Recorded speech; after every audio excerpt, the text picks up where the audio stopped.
Find the single discount equivalent two successive discounts of 20% and 10%।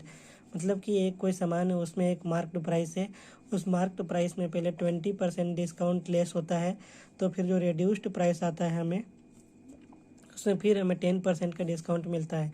तो final selling price जो होता है और जो मार्क्ड प्राइस है, तो उसके बीच में क्या डिफरेंस है और वो कितना परसेंटेज का फाइनल जो डिस्काउंट मिल रहा है वो हमें निकालना है। तो सबसे पहले हम मार्क्ड प्राइस को x मान लेंगे। लेट दी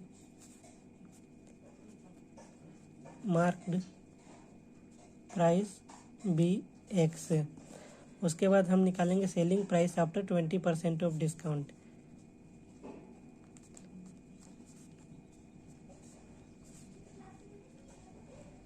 आफ्टर 20% ऑफ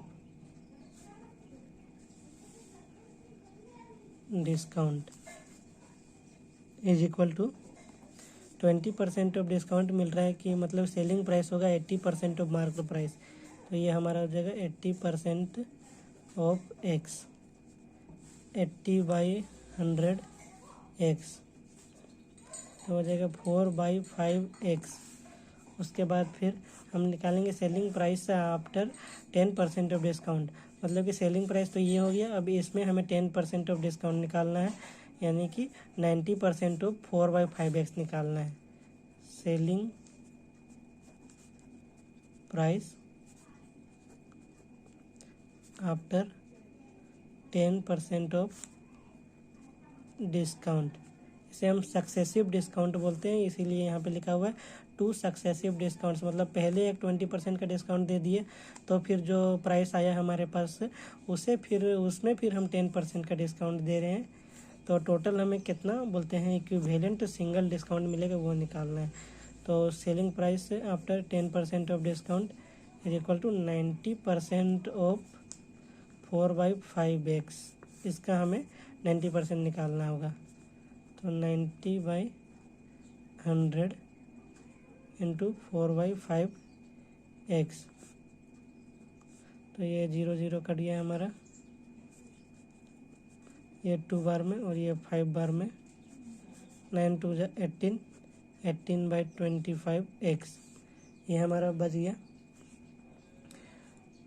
9 2 18, ये 4 कट गया, ये बोलते हैं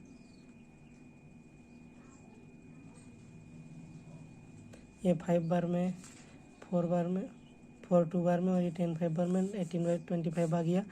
और फिर अब जो मार्क्ड प्राइस है और सेलिंग प्राइस है, तो अब हमें निकालना है कि क्या होता है हमारा, बोलता है सिंगल डिस्काउंट। तो सिंगल डिस्काउंट क्या है, equivalent discount, equivalent discount percentage. तो वो हमें क्या होगा, x माइनस 18/25x/x इंटू 100। ये हमने डिस्काउंट निकाला, marked price minus selling price, तो एक डिस्काउंट हो जाएगा और नीचे हमारा जो मार्क्ड प्राइस है इंटू 100, तो हमें परसेंटेज इक्विवेलेंट डिस्काउंट परसेंट आ जाएगा। तो यहाँ 25x माइनस 18x/x इंटू 100। तो अब यहाँ पे नीचे हमारा 25 रह जाएगा। तो 25 में अगर हम बोलते हैं 18 माइनस कर देंगे तो 7x और ये x भी कट जाएगा।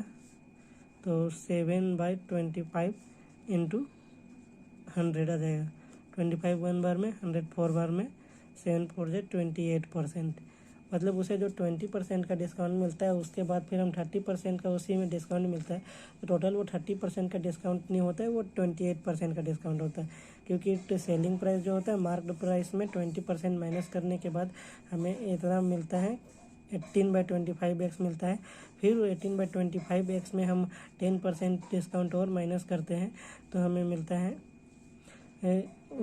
जो मिलता है बोलते हैं उसमें जो इसमें मिलता है वो हमारा हो गया और फिर हमें इक्विवेलेंट निकाल लेंगे हम, तो 28% हो जाएगा। एक बार फिर देख लेते हैं।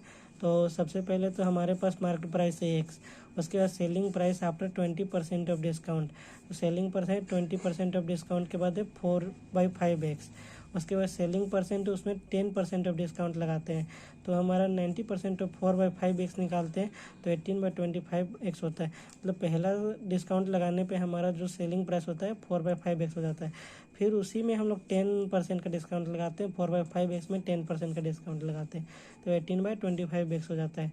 फिर उसके बाद इक्विवेलेंट डिस्काउंट लगाते हैं, मतलब फाइनल जो सेलिंग प्राइस हमारा आया 18/25x, वो मार्क्ड प्राइस से माइनस करके, मतलब एक डिस्काउंट आ गया हमारे पास, और उसके बाद बाई में हम रख देंगे मार्क्ड प्राइस को और मल्टीप्लाई कर देंगे 100 से। तो उसके वजह से सॉल्व करने के बाद हमारे पास जो परसेंटेज आता है वही हमारा इक्विवेलेंट डिस्काउंट परसेंट है, जो कि हमारा फाइनल बोलते हैं फर्स्टली जो मार्क्ड प्राइस था उसमें माइनस करने के बाद फाइनल सेलिंग प्राइस माइनस करने के बाद जो इक्विवेलेंट डिस्काउंट आया वो 28% का डिस्काउंट आया।